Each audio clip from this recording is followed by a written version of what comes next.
Welcome to a Globe Gear video essay. In this video, we will briefly go over the basics, gears, loadouts, and relevant strategy. This is fan-made Globe Gear content and not official. All information in this video is subject to change by the developer. Globe Gear is a closed alpha of an ever-evolving third-person arena-style shooter by Dr. Science. Made for 2 to 16 players, the game blends elements from other games and shows, which results in a very unique combat system. Players use a pick-8 system, 4 pieces of equipment locked to each hand, 1 through 4 on the keyboard being the left, sub, and 5 through 8 being the right, the main. Left mouse button uses the left, right mouse button uses the right, with scroll wheel doing a variety of functions. Players spawn on a procedurally generated map and battle for points, plus 10 points on a kill and minus 3 on a death, in a deathmatch or team deathmatch. Your avatar is extremely customizable and so is your loadout. Loadouts are always changing, and currently expected to see a serious change in the next few patches, with the new addition of a more serious team game mode and the energy system. Doctor has worked very hard to make sure all non-explosive weapons are viable in combat and has plans for destructible terrain, so the others will be more useful in the future. There is 1 defense gear, 2 utility gears, 2 movement gears, and 1 trap. Decoy is exactly what it sounds like, but it creates a fake radar signature that also attracts Hunter. Springboard is a double jump times 5. Blink teleports based on a set distance using scroll wheel, and it has a delay before activation. Barrier is a transparent, pierceable, orientable shield, very versatile and an instant boost to stalling opponents.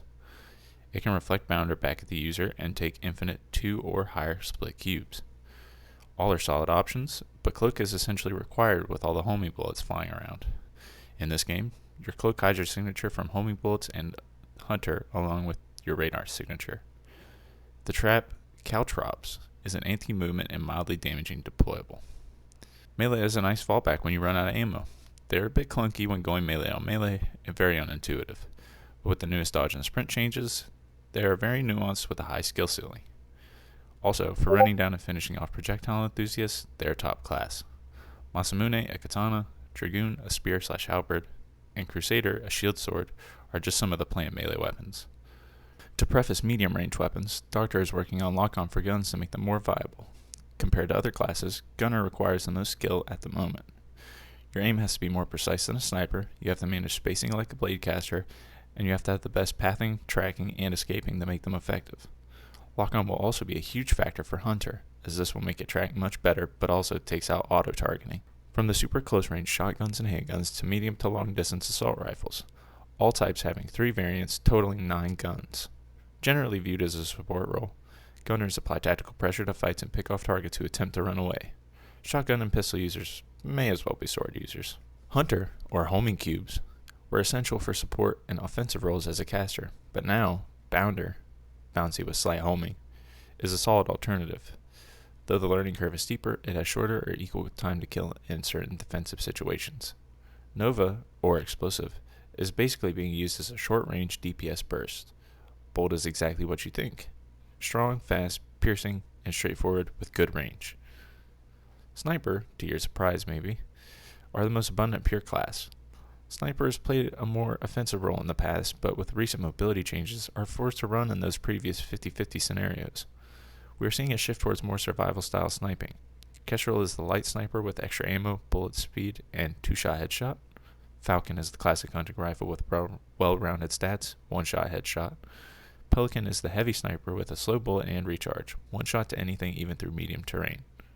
Movement gears allow for a significant amount of options for outmaneuvering your opponents. 2 springboards up close and you can fake a direction, dodge, or reposition, and that's with just 2. Blink is more precise, but slower, and it has a cooldown. You can TP into someone's blind spot during a fight or TP into the air to do a drop attack. Both make it easier to run away and engage. Shield is underused but very strong in theory. The current meta, which is eventually going to change, is full offense.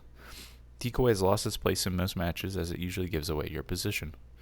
Caltrops have only been used effectively by 1 player and get hard countered by Nova and rapid-fire guns, which are able to clear fields of them. As for what to play your first time, most players should pick up a sword, a ranged weapon, and a mobility gear, and a cloak.